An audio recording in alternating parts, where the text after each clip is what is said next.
Hey everyone, welcome to your deep dive. Do you know how you're always asking for more episodes on philosophy? Oh, yeah. Well, ask and ye shall receive. Nice. This one is just for you. We're diving into two pretty intense philosophies, Objectivism and Machiavellianism. And get this, both of them actually reject altruism. It's true. Yeah, That's right. putting yourself first, not always a bad thing, according to these philosophies anyway. Right. It's definitely making me rethink some things I've always been told to think of others first. But maybe there's more to it than that. I don't know. What do you think? Well, it's interesting. Both these philosophies, they both start with this idea of self-interest, but they go in such different directions with it. Okay. It's really fascinating. Ayn Rand, who founded Objectivism, Right. she believed that going after your own happiness, like really chasing that fulfillment, it's not just okay. It's like a moral duty. Wow. So it's not just about being selfish. There's like an ethical framework to this whole thing. Exactly. That's exactly it. See, Rand argued that altruism, the whole sacrificing yourself for others thing, Yeah. that actually undermines what we can do as individuals. Interesting. Yeah, she had this super strict moral code, like based on reason, Okay. where people can really thrive, but by going after their own goals and like really using their talents, to the fullest. So she really believed in like reaching your full potential as an individual. Totally. Absolutely. Okay, so that's objectivism. Mm. Now, what about Machiavellianism? How does that fit in with self-interest? Well, Machiavellianism, which gets its name from this guy, Niccolo Machiavelli. Okay. He was a political philosopher back in the 16th century. Right. Anyway, Machiavellianism, it's all about power. Like, how do you get power? How do you hold on to it? And maybe you got to bend the rules a little, So does that mean anything goes? Like, is it just about being manipulative and ruthless? Not necessarily. I mean, Machiavelli, he was a realist. He saw how the world worked. And he was like, leaders, they have to make hard choices sometimes. Right. And, sometimes you got to be strategic. Yeah, You got to be a little punning to get what you want. I guess so. He wasn't saying be cruel, exactly, but he definitely believed that morality Yeah. could be flexible, Flexible. but you're going for power. Oh, okay. So both of these philosophies, they're all about self-interest, but for totally different reasons. Exactly. It's like objectivism sees it as like you have to do it morally. Right. And Machiavellianism is like, well, if you want to play the game of power, this is how you got to do it. Yeah, that's a great way to put it. And here's the thing that's even crazier. They both reject altruism. Okay, wait, I don't get that. I mean, on the surface, helping others, being selfless, that Yeah. seems like a good thing, right? Yeah, you would think, wouldn't you? Yeah. But both Rand and Machiavelli had their reasons. Okay. For Rand, altruism, it was like giving up on yourself. Like denying who you are. Yeah, exactly. Like you're denying your potential as a person. She thought that when you sacrifice your own values, your goals, all for someone else, you end up unhappy and stuck. So for her, it was about living a real, authentic life, being who you are, and reaching your full potential. Yes, 100%. Now Machiavelli. Yeah. His take on it, rejecting altruism, it was all from watching politics. Okay. He saw altruism as a weakness, something your opponents could use against you. Oh, interesting. Yeah. Instead, if a leader puts everyone else's needs above, keeping the state safe and sound, Yeah. they're gonna fail. Pretty dark view of things, isn't it? You can seem that way, yeah. Yeah. But Machiavelli, he was just being real, reflecting what he saw. He was like, look, power struggles are tough. A ruler has to be smart. And sometimes, maybe even ruthless To survive. to protect themselves. Wow. This is really making me rethink some stuff I thought I knew. Like what it actually means to be a good person. I know, right? Yeah.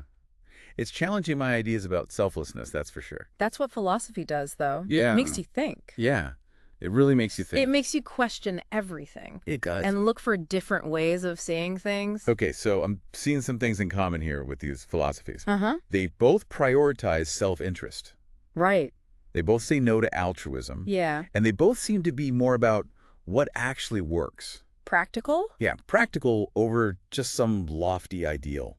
You're getting it. You're right on track. Okay. They're both about getting stuff done, seeing actual results. So it's about action, not just what you think. Yeah, action is key. But here's a big difference. Okay. Machiavellianism. Yeah. A lot of people see that as like, there's no right or wrong. Ruthless, maybe? Ruthless, yeah. Yeah. But objectivism, Yeah. it actually has like a moral code, really. But they both reject altruism. You're right. Right. How can a philosophy that says look out for number one also have a moral code? That is a great question. And that is what makes objectivism so interesting. Okay. So, Rand, she's all about chasing your own happiness, Yeah. but she doesn't think it's okay to get there by hurting other people. Interesting. Her moral code. It's all about logic. It's all about reason. It's about being honest, having integrity, being productive. Oh, okay. She thought people should succeed because of what they do, their effort. Not by cheating. Exactly. Not by tricking people or manipulating them. So it's like a set of rules for self-interest. Yeah, you could say that. And this right here. Yeah. This is where these two philosophies... They split. So, They go in different directions. exactly. So Machiavellianism is like bend the rules, get ahead. But objectivism says, no, there's a right way to do things, even if you're looking out for yourself. Yeah, that's a huge difference between them. Like fundamental... Ethics, morals, yeah. Yeah, exactly. This is so interesting. It's like, I know, it's wild. I can already see how these ideas would play out in real life. Huh. Like affecting how people make decisions, what they do. Absolutely. Yeah, it's... Fascinating. We're just getting started. I know, I can't wait to get into that. Yeah. But first, I got to know more about this whole moral code thing that Rand came up with. Yeah. Like, what are the main points, and how would someone actually use it in their everyday life? Well, that's a great question, and that takes us deeper into objectivism and what it means for how we act. All right, let's do it. I'm ready to unpack some more of these ideas. Okay, so let's start with one of the most basic ideas in objectivism. Okay. The idea of rational self-interest. Rational self-interest, right? Break that down for me. What does that even mean? So it's not just about doing whatever you feel like, you know? Right. It's about making choices that are good for you in the long run. Okay. Choices that fit with what you believe in and help you reach your goals. So not just instant gratification. Nope. It's about thinking ahead. Thinking ahead, making choices that'll lead to a good life. A fulfilling life. Exactly. And for Rand, the way you figure out what those choices are, Yeah. reason and logic. Okay. She thought we should use our brains Mhm. to figure out the world, to know what we value, and to make a plan to get what we want. So it's not just about floating through life. Yeah. It's about being deliberate. Intentional. Intentional, yeah. Yeah, absolutely. It's about taking charge instead of letting life just happen to you. You know, that's actually pretty empowering when you think about it. It is. Yeah. That's the heart of Rand's philosophy. Mm-hmm. People have the power to make their own lives, to do amazing things. Yeah. But they got to use their brains and act on what they believe in. This is making me think about how I make decisions. Do I always choose what's best for me? Or do my emotions get in the way sometimes? Those are good questions to ask yourself. They are. That's why we do this. Yeah. Exploring these philosophies helps us look at our own lives. Right. And make choices we're aware of. Okay, so rational self-interest. That's a key part of objectivism.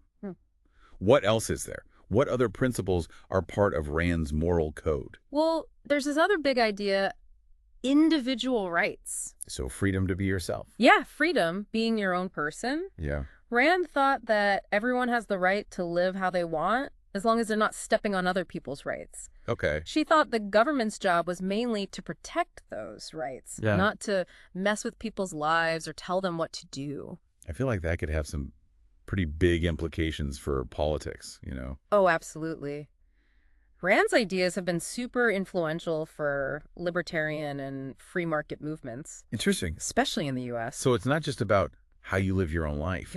It's about how society works, how the government works, the whole thing. Exactly. And that's what makes objectivism so, well, compelling. Yeah. It's a whole worldview. It covers everything Okay. from how you act to how we run things as a society. This is all super interesting, but I got to be honest, I'm still stuck on this whole rejecting altruism thing. It just feels so wrong. Like everything I was taught about being good. I get it. It really challenges how we think. It does. Maybe if we dig a little deeper into why Rand believed it, it might make more sense. Okay, I'm willing to hear her out. Why did she think altruism was actually bad for people? So Rand thought that if you take altruism too far, it creates a system where everyone's always putting others first. Okay. And she said that leads to a culture where people just rely on handouts. Instead of taking care of themselves. Right, instead of trying to make it on their own. So it's not about never helping anyone. It's more about encouraging people to stand on their own 2 feet. Exactly. She believed in people's potential to do great things, but they gotta be free to go after their goals, to use their talents. She thought altruism, in the end, just helped people back. You know, this is really making me think. I've always believed in helping people in need. Of course. But I can also see how encouraging self-sufficiency is important. It's about finding the balance. And that's where things get really interesting. Right. How do we support each other, but also let people reach their full potential? That's the tough question, isn't it? It is. It's a question that both objectivism and Machiavellianism make us face. Yeah. They make us question our ideas about morality, self-interest. And power. Yeah. This deep dive. It's already more thought-provoking than I expected. Me too. It really is. We're just getting started. I know. I can't wait to see where this goes.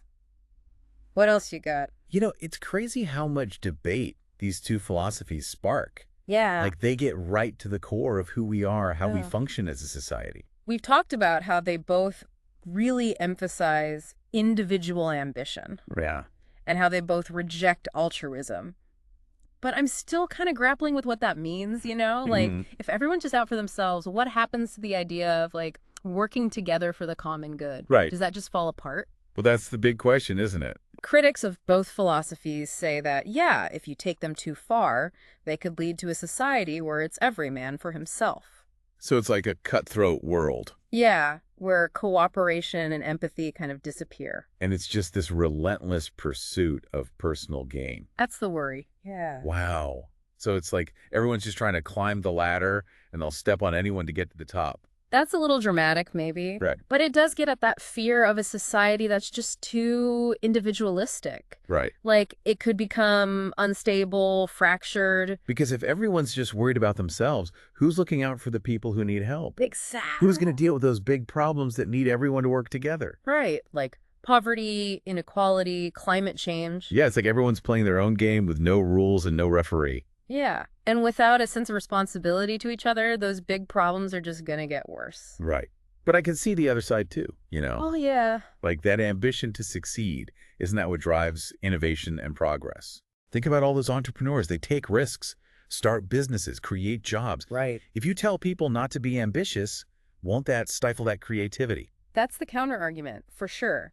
Proponents of objectivism and Machiavellianism, they often talk about how rewarding individual initiative can create a more dynamic and productive society. Kind of paradox, isn't it? Definitely. You have this potential for a society that's thriving because everyone's motivated to achieve, but then you also have this risk of everyone becoming disconnected from each other. Yeah. And losing sight of those who are struggling. Right. That's the big debate, isn't it? It's finding that balance between letting people be free to achieve while also making sure everyone's taken care of. Yeah, that's the challenge. Finding that sweet spot between individual freedom and responsibility to the community. I'm seeing why these philosophies are still so relevant today. Definitely. They make us think about how we want to live together, how we balance our own needs with the needs of everyone else. Exactly. And that conversation is even more important now. With everything going on in the world. Yeah, we're so interconnected, but there's so much inequality and division, too. It feels like we're constantly pulled in two directions. On one hand, we want to express ourselves, achieve our goals, but then we also want to feel connected, be responsible, care for others. That tension, that's the core of so many of our social and political debates. Right. And while neither objectivism nor Machiavellianism has all the answers, they do give us ways to think about these issues. Frameworks to understand different perspectives on how individuals fit into society. You know, one thing that strikes me is that we always talk about altruism like it's a good thing. But could there be like a downside to being selfless? Something we don't usually think about. That's a really interesting point. Yeah. We tend to see altruism as this pure virtue. Yeah. Something we should all strive for. But like most things, it's more complicated than that. How so? How could there be a dark side to altruism? Well, if you're always putting others first, what about you? What about your own happiness? Can you really live a fulfilling life if you're constantly sacrificing your own needs? I guess I never thought of it that way. Yeah, when you take it to an extreme, Altruism can become a way of neglecting yourself. Yeah. And it can also be a way to avoid dealing with your own problems. How so? It's easier to focus on helping others than it is to face your own challenges. Right, so you're saying real altruism, the kind that actually helps everyone involved, it requires some self-awareness Absolutely. and setting boundaries. Exactly. It's about finding that balance between caring for others and caring for yourself. Right. Between giving back to the community and pursuing your own growth. This is giving me a whole new perspective on altruism. Good, I'm glad. It's not just about doing nice things. It's about finding a way to be there for others that's sustainable. Yeah. And doesn't drain you. Exactly. And honors your own needs, too. That's a great way to put it, and it gets at the heart of what we've been talking about. This complex relationship between what we want for ourselves and the well-being of others. I'm starting to see how these two philosophies, even though they seem so different, actually share some common ground. Mm-hmm. They both recognize that we're all driven by this desire to survive and thrive. Mm-hmm. And they make us think critically about how to balance that with the needs of society as a whole. This deep dive is really making me question everything I thought I knew about selflessness. Same here. And what it means to be a part of something bigger than ourselves. That's the power of these philosophies, isn't it? Definitely. They challenge us. Yeah. They make us confront things that maybe make us uncomfortable. Right. They force us to really examine what we believe. And how we behave. And to consider other ways of looking at the world. Exactly. I'm curious to see how these philosophies have played out in real-world situations. Yeah, me too. We've been talking about them theoretically, but how have they actually influenced people's actions and decisions? Right, like throughout history. Yeah, let's explore that. It's fascinating to see how these abstract ideas have had a tangible impact on everything from political movements to business strategies. All right, let's dive into that. I want to see how these philosophies have shaped the world around us. Okay, so we've covered the ideas behind these philosophies. Right. But now I'm really interested in seeing them in action, like how they've actually played out in the real world. It is fascinating to see how these ideas, they seem so theoretical sometimes. Yeah. But they really have shaped things throughout history and even today. Okay, I'm ready. Let's start with Machiavellianism. How has this philosophy, with its emphasis on power and strategy, actually shown up in real life? Well, one place we see it a lot is in politics. Makes sense. Leaders who gain power through smart alliances, calculated risks, sometimes even force. Right. They often prioritize their political goals, maybe above, ethical concerns. It's like that saying, the ends justify the means. Exactly. That's the core of Machiavellianism. Mm-hmm. And it's definitely controversial, but it's hard to deny that it's been a major factor in how political power has shifted throughout history. So Machiavellianism is almost like a guidebook for navigating the sometimes ruthless world of politics. Yeah, you could see it that way, but it's not like every politician follows it strictly. Right. There's a lot that goes into political decisions, and ethics do play a role. Of course. It's more about recognizing those patterns, the strategic moves, the willingness to make those tough choices. Yeah, I get it. That align with Machiavellian principles. Okay. And it's not just individuals, right? Right. It can be whole systems, political movements, especially those focused on stability,